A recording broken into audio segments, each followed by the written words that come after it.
Mr. Deedat, I must admit that you know the scriptures very well, but you don't understand them. Mr. Deedat, I don't proclaim to have to answer your questions, but I would like you to explain two questions. I'd like you to explain two issues, to me.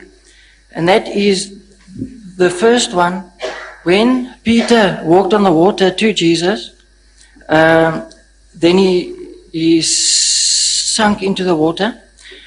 Jesus stooped down to help him, and then when they both got into the boat, according to the Bible, it says that they worshipped him in categorical English.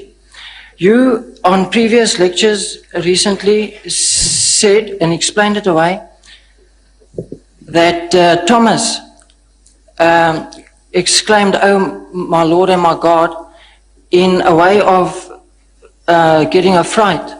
But in a case like that, I'm sure that Jesus would have rebuked him, knowing the law of the commandments, don't take the name of your God in vain, because that would be clearly taking God's name in vain. Would you kindly just explain it to me? There was nothing about Peter worshipping Jesus.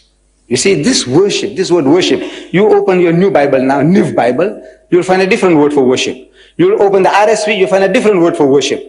You see? Right, but what are the alternative, what are the synonyms used for worship? And everyone is worship.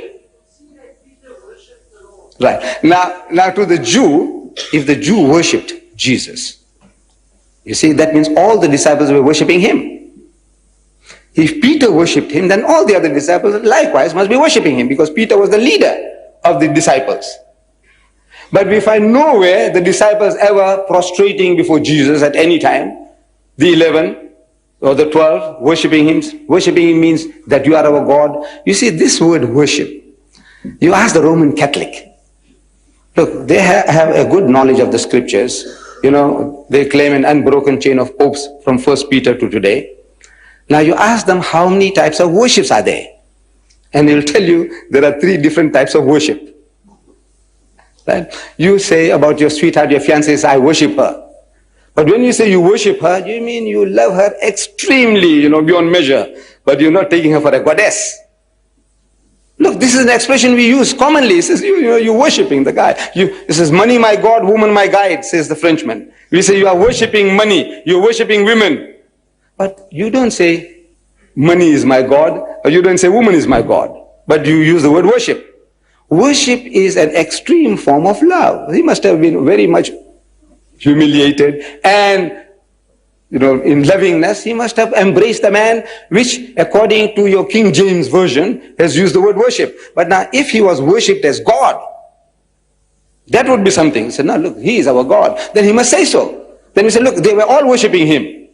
But at no time do we hear that they ever worshipped him as a people instead of worshipping God. He's telling you, come worship God, the Father in heaven. He's the only God. He's the real God. No time did he say, I am God, worship me. Did he? At any time, if he said, look, I am God. Yes, you can answer that. If he said, if he said, I am God, this is the claim I made, I think. No good. You see, I made a claim, very simple, straightforward. If you can show me in your Bible any version where Jesus says, I am God, or where he says, worship me. Simple English I'm speaking. Where he says, I am God, I said, I'm prepared to accept him as God. If he says, worship me, I'm prepared to worship him. He must say, not Peter, not James, not Paul. He must say, I am God. He must say, worship me. Because if he is God, my salvation depends upon that. And I don't want to go to hell. I want to follow him. Now that is just, may I interject you there? That's the very point of issue there. Now you are describing mannerisms of worshipping where the Bible doesn't elaborate on it all. Jesus does. But the fact remains is the disciples worshipped him in the boat, and he allowed it, and that's all it says. Jesus showed you how to worship. in the Garden of Gethsemane. If you remember, he said he went a little further and fell on his face and prayed to God. Yes, Didn't he? I set you an example. With respect is, you are reading words into the Bible. You find that verse in Matthew. And he went a little further. Except the fact that he dropped down on his face and so on. So but that makes no eyes. The fact remains the Jews, disciples the did Jews, worship him. No, how did the Jews worship? Look, if you want to know the Muslims how they worship, you go to the mosque. Go to the mosque and see how they worship.